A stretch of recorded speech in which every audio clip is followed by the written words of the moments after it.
राम बिना कैसे बिताई 14 बरस दुखदाई। राम बिना कैसे बिताई। सीता लखन राम बन को चले गए। सीता लखन राम बन को चले गए।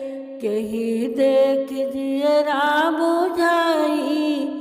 राम बिना कैसे बिताई। कही देख जियरा बुझाई। राम बिना कैसे बिताई। 14 बरस दुखदाई। राम बिना कैसे बिताई। रानी कैकेयी ऐश्वर मांगी। रानी कैकेयी ऐसन बर मांगी। ना कुछ पूछी न बताई।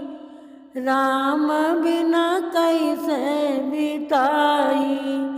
ना कुछ पूछी न बताई।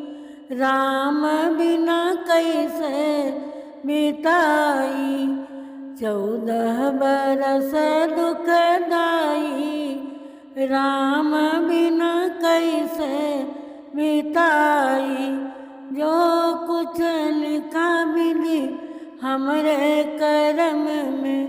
जो कुछ लिखा विधि हमरे करम में। कोई ना पई मिटाई।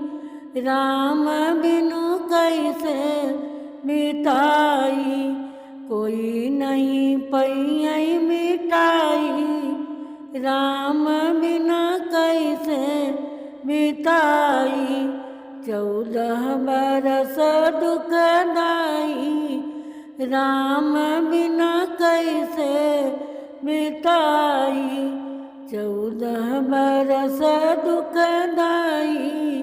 राम बिना कैसे बिताई।